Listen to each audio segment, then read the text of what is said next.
Okay, welcome to the September 18th, 2020 Azure Cloud Provider Subproject meeting of the Kubernetes SIG Cloud Provider project. This is a meeting governed by the Kubernetes rules, and we will all behave as good people. Know that this meeting is being recorded and will be posted to the internet. So say things that you want people to hear you say again. And with that said, I'm going to bring up the agenda. I pasted the agenda in the chat. And so if you have any items to add, I added 2 items that I thought would be of general interest. One is the extraction of the cloud provider from Kubernetes repo. And the other was to discuss progress on items that we're tracking for the Kubernetes 1.18 milestone. So if anybody has anything else to add to the agenda, feel free to add it to that doc. And I see a few more people joining. Great, welcome everybody. So I will start by sharing my desktop.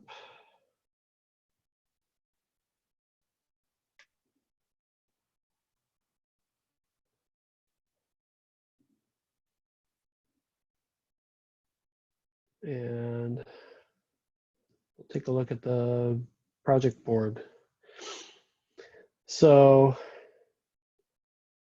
if we look at the overall project board, one of the major items is the support for out-of-tree cloud provider, which we're tracking for Kubernetes milestone 119.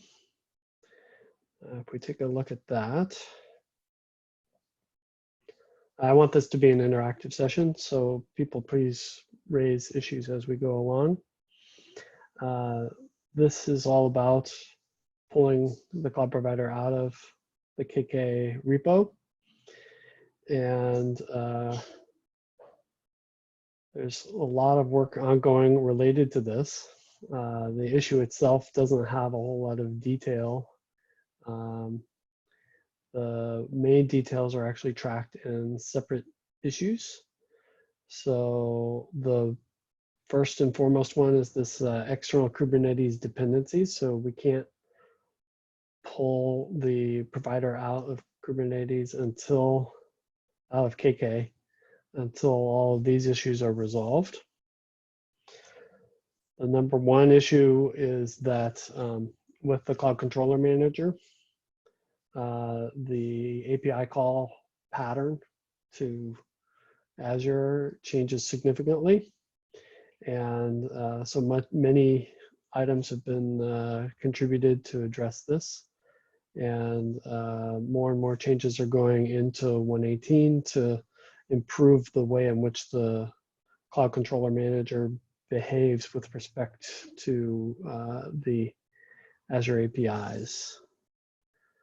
Does anyone have any questions about any of that work that's going on right now?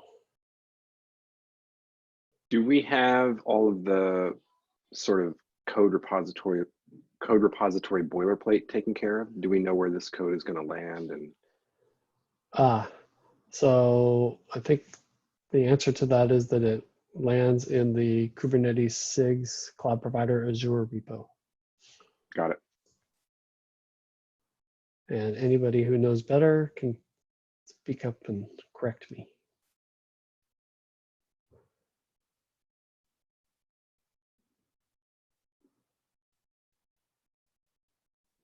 Okay, so that is that. No questions there. On the credential provider, so the credential provider is being extracted. There is a separate issue being tracked on the board. And there's an open PR for doing the work, but it's not, nobody is currently working on it. Is that something anybody here is interested in picking up? I'm going to go through the KEP and see. Based on how it is, maybe I can try and pick it up. Okay.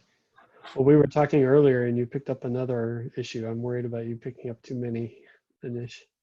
Now, the other one is basically the health probe. So I won't assign it to myself for now. I'll go through the KEP and then if I think I can pull it off, then I'll assign it.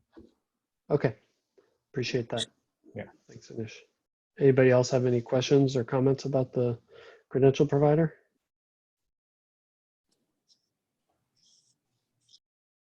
Okay, great. All right, I see Andy updated the comments here about the Azure Disk and Azure File CSI drivers. So those are actually going into separate repos.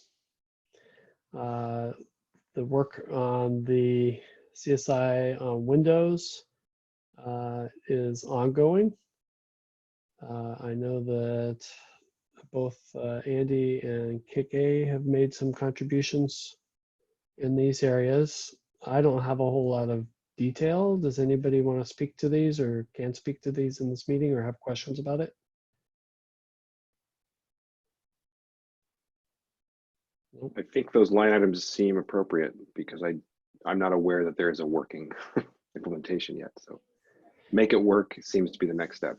Well, actually, I do know that KK demonstrated working code to SIG storage last week for the Azure Disk CSI driver. And I think he got good feedback there and is in the process of turning those into pull requests. Cool. So then I think that leaves the Azure file work to be done. And then we have the driver migration. The target is to be alpha in 118.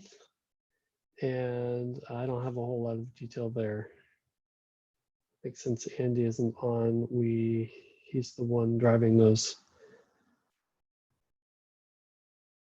If anybody has any detail, that'd be helpful. And then the integration with AKS Engine, which is real value for assisting in testing.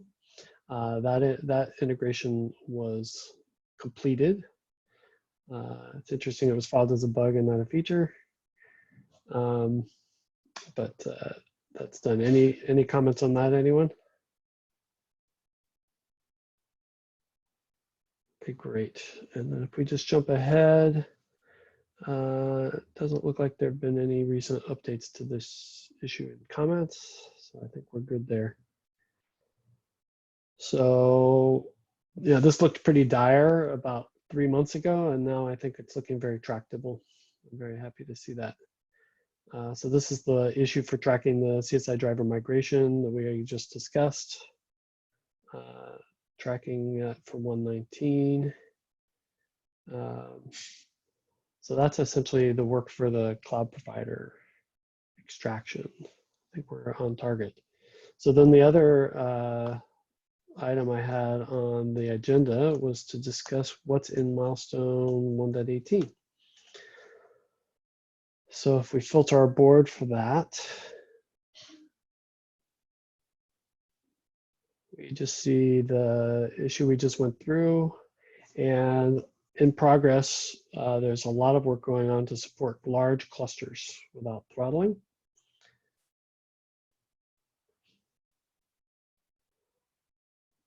So there's a very large discussion here about approaches to making sure that various bottlenecks in the Azure infrastructure are not hit by the cloud provider as you scale a Kubernetes cluster up.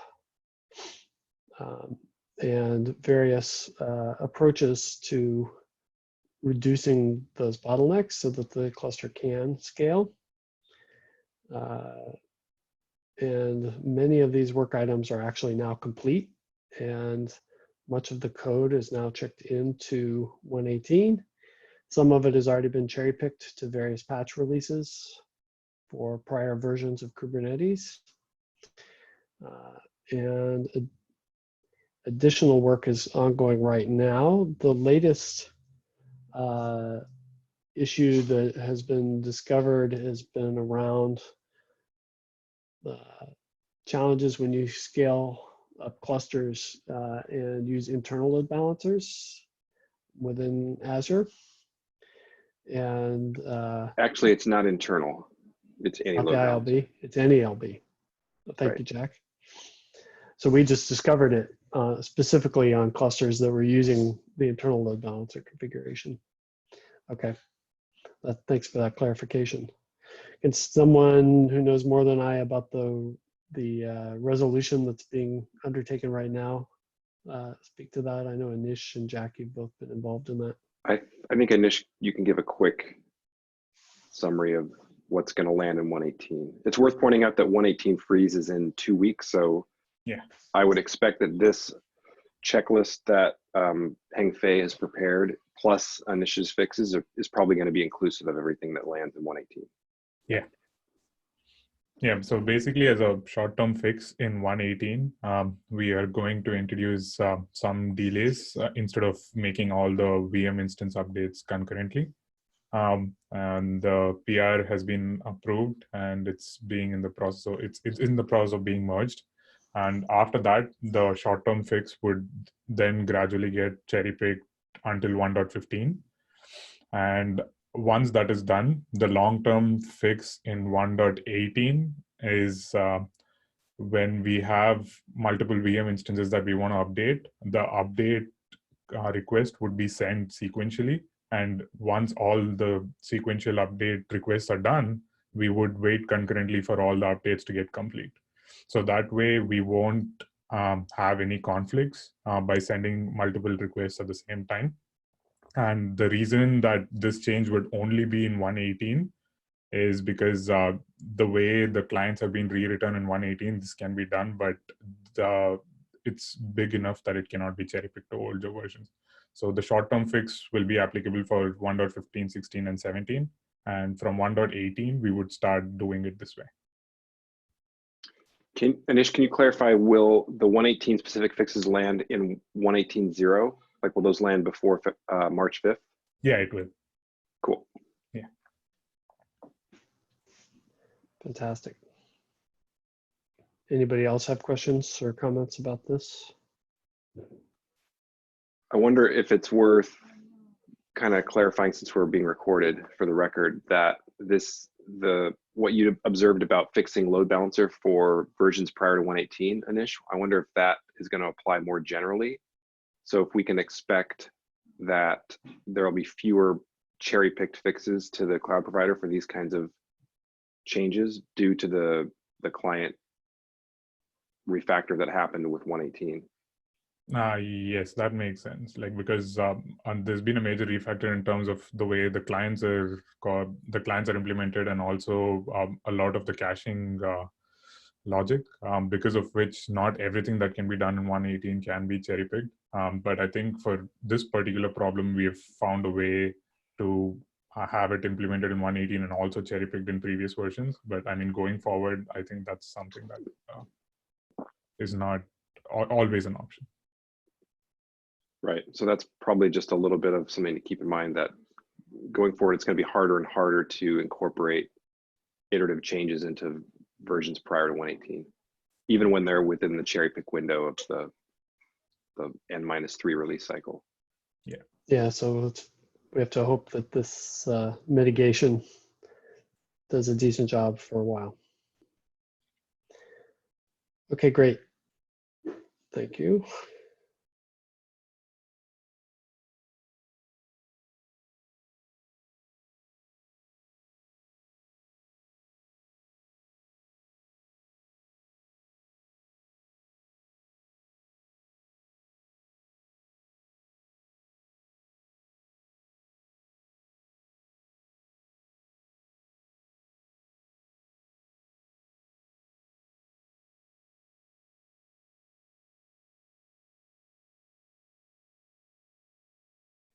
Oops, I was muted. I said, so now we've gone through all the issues that we know about for 118. Does anybody know about other 118 issues that that we should be tracking, or that are not reflected in any of these sort of master issues that we've already discussed? Yeah, I mean, just outside of all this, like I think one other thing that would, one other change that would be happening in cloud provider is basically supporting just a single stack IPv6. So most of the changes have already gone in as part of the dual stack implementation, but they are also feature gated. So most of the changes right now check if it is a dual stack cluster. So those changes would be, those feature gate checks would be removed so that we can start supporting single stack IPv6.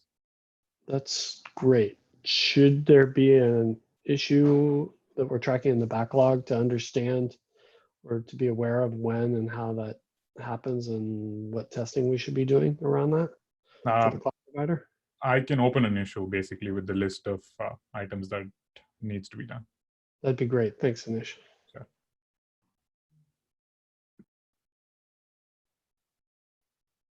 Okay, that concludes the agenda I prepared. I want to open up the discussion for anything else.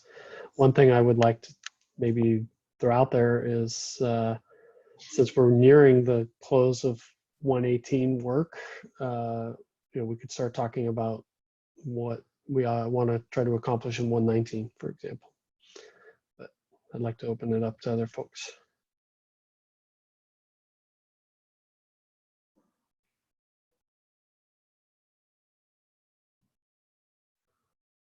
Sid, I'm sorry to call you out. You've been quiet. Any thoughts on any of this?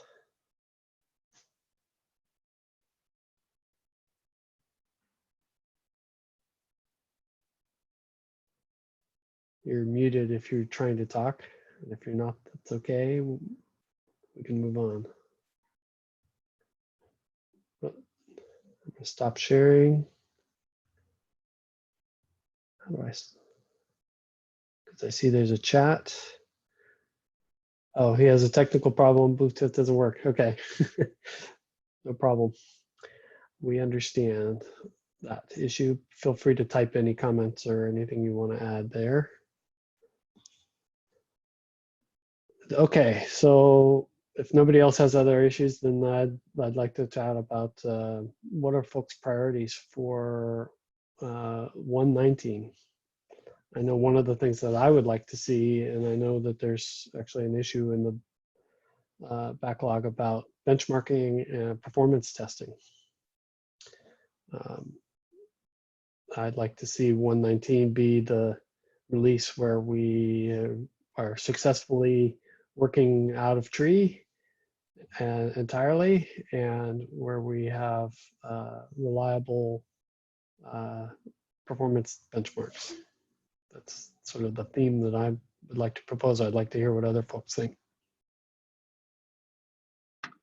That sounds great to me. I think that goes along with the theme that I'd like to see of just basically continuing the theme of shoring up the cloud provider for clusters at scale. And so I think the next thing we need in order to do that is those benchmark metrics.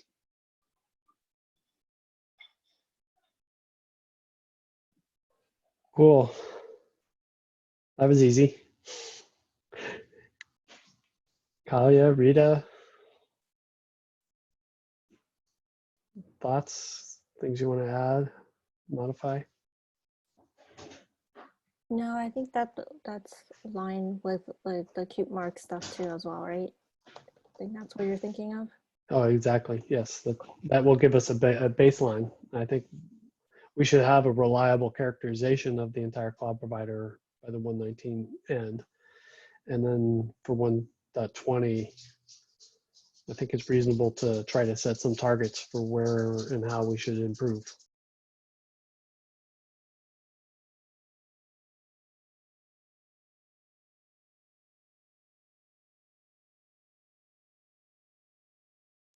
Okay, if anybody has any other items to add, please feel free to bring them up now, or we can conclude and give you guys back a few minutes of your day. Okay, have a great evening, since I think all of us are, actually, no, I'm not sure where, I can't remember Sid's time zone, but anyway, have a great evening or day as it may be. Melbourne, that's right. Have a fantastic day, in Melbourne. Okay, bye all. Thanks, Craig. Thanks. Bye. I